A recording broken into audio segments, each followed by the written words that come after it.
ఇదంతా తేమంతా పీల్చుకునేసరికి ఈ కీమాని దీంతో పాటు వేసి కలిపేసుకుందాం. ఇది 2 మెథడ్స్ అన్నమాట. అంటే చాలామంది వంటలు కొత్తగా చేసే వాళ్ళకి ఇలాంటి బిర్యానీలు చేయడం చాలా సులభం. మనం కీమాతో పాటు క్యారెట్ని కూడా చేసుకున్నాం. దాన్ని దీంట్లో ఎలా వేసుకోవాలో కూడా చూద్దాం. ఈ బియ్యాన్ని ఈ చక్కగా ఉడుకుతున్న ఈ నీళ్ళల్లో వేసుకొని కుక్ చేసుకుందాం. ఎంతో సింపుల్గా కేవలం ఆ పుదీనా ఆ సువాసన అంతా రైస్కి పట్టించాం, ఆ మసాలాల సువాసన అంతా కీమాకు పట్టించాం. అప్పుడు ఏమవుతుంది, మనకి సువాసన అంతా అన్నంకుంటుంది, తగిన ఉప్పు ఇందులో ఉంది, కానీ ఆ కీమా తగలగానే మనం తినేటప్పుడు ఆ మంచి మసాలా వస్తుంది. అలా అని చెప్పి దీన్ని మాడకుండా చూసుకోండి. కొంచెం కీమా మంచిగా వేగితే దాంట్లో మంచి రుచి వస్తుంది. ఇంకా కొంచెం వేగినా పర్లేదు. క్యారెట్ ముక్కలు కూడా పర్ఫెక్ట్గా వేగి చక్కగా ఉన్నాయి. ఇంకా కొంచెం సేపు ఇందులో మనం బియ్యం వేసిన వెంటనే ఒక్కసారి కలిపేద్దాం. మరీ 2-3 సార్లు కలపకూడదు. ఇది ఇలా కలిపేసి దీనిపైన మూత పెట్టేద్దాం. తేమ ఎప్పుడైతే తగ్గిపోతుందో అప్పుడు ఈ కీమా తీసి ఇందులో వేసుకుందాం. అది కూడా ఎలా వేయాలో చూద్దాం. మన రైస్ ఉడుకుతున్నది. మన దావత్ బాస్మతి రైస్ చక్కటి సువాసనతో. ఎప్పుడైనా బాస్మతి రైస్ ఇప్పుడు కొత్త బియ్యం మీరు ఏది తెచ్చి ఉడుకున్నా మనకి ముద్దలా అయిపోయే ప్రమాదం ఉంటుంది. సో మరి ఈ దావత్ బాస్మతి రైస్ ఏజ్డ్, అంటే దాన్ని 1 సంవత్సరం పాటు స్టోర్ చేసి చక్కగా ఏజ్ చేసిన రైస్ కాబట్టి దాంట్లో మనం ఎలా ఉడికినా చక్కగా పలుకుల్లా వస్తుంది. అంతేకాకుండా దీని రుచి కూడా ఆ సువాసనతోటి గుమగుమలాడుతూ ఉంటుంది. సో మరి ఇప్పుడు మన కీమా ఇక్కడంతా రెడీ అయింది. ఇప్పుడు మరొక 2-3 నిమిషాల్లో ఈ బియ్యం ఈ నీళ్ళని చక్కగా పీల్చేసుకుంటుంది. ఒక 20 నిమిషాల పాటు బియ్యాన్ని నానబెట్టడం వల్ల మన బియ్యం చక్కగా పొడుగ్గా అవుతుంది. సో మరి దీన్ని ఇలా స్లోగా కుక్ చేసుకొని తర్వాత ఈ కీమాని మొత్తం పూర్తిగా డ్రై అయిపోకూడదు. అప్పుడు ఆ అన్నం కూడా మన కీమా సువాసనని చక్కగా పీల్చుకోవాలి. ఇప్పుడు చూడండి, ఇంకా మన రైస్ చక్కగా ఈ తేమలో పాటు ఉడుకుతుంది. దీన్ని పెట్టి కొంచెం మంట తగ్గించేసి మనం మరొక 2 నిమిషాలు కుక్ చేసుకుందాం. ఇప్పుడు మన ఈ కీమా ఈ క్యారెట్ ముక్కలన్నింటినీ వేసేసుకుందాం.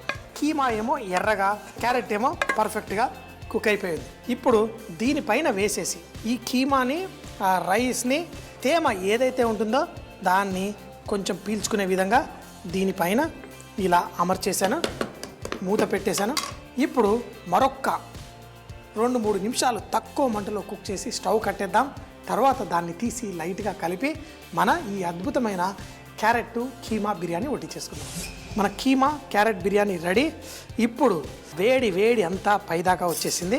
సో మరి దీనిపైన కొంచెం అంతా నిమ్మకాయ జ్యూస్ కూడా వేసుకుందాం. దీన్ని ఇప్పుడు మన రైస్ కింద నుంచి తీసి ఇలా పలుకులుగా చక్కగా వచ్చేస్తుంది.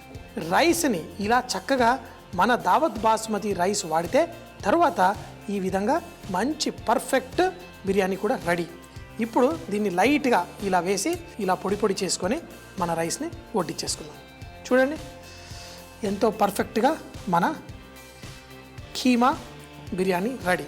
కొంచెమంత రైస్, కొంచెమంత కీమా.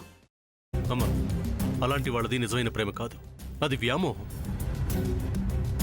ఎగ్జాక్ట్లీ చిన్నత్త, నిజంగా ప్రేమించుకున్న వాళ్ళు అలా చేయరు. ఎంత మనసు విరిగిపోతే కన్న కూతుర్ని పట్టుకొని మా దృష్టిలో చచ్చిపోయా ఉంటుందా తల్లి? అది సరే అమ్మా, తన కూతురుతో తన మాట అనేటప్పుడు ఆమె మాటల్లో వ్యథ, కళ్ళల్లో బాధ గమనించావమ్మా? పెద్దబాబుకు బర్త్డే విషెస్ చెప్పు కూడా వెళ్ళాం కదా. ఊరికే ఎలా కాలిపోతుంది? మంట పెడితేనో పడితేనో తగలబడుతుంది.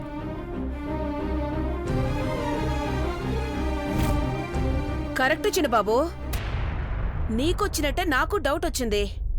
పార్వతే షర్టును తగలబెట్టిందనుకుంటా.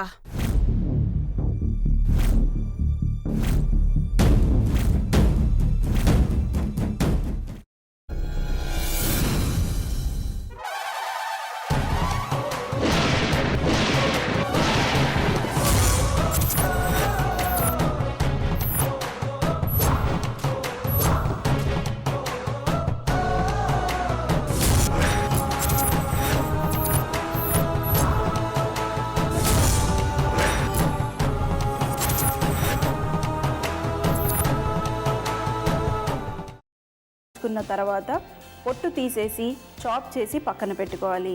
ఒక ప్యాన్లో కొద్దిగా నూనె వేడి చేసి అందులో ఆవాలు, మినప్పప్పు, శనగపప్పు, కరివేపాకు, సన్నగా తరిగి పెట్టుకున్న ఉల్లిపాయలు వేసుకుని 1 నిమిషం పాటు వేయించుకోవాలి. ఆ తర్వాత కాల్చి కట్ చేసి పెట్టుకున్న వంకాయని కూడా అందులో వేసుకుని బాగా మిక్స్ చేసి బౌల్లోకి ట్రాన్స్ఫర్ చేసుకుని అందులో తగినంత చిక్కటి పెరుగు లేదా పల్చటి పెరుగు వేసుకుని మిక్స్ చేసి అన్నంతో కానివ్వండి, చపాతీతో కానివ్వండి సర్వ్ చేసినా చాలా బాగుంటుంది.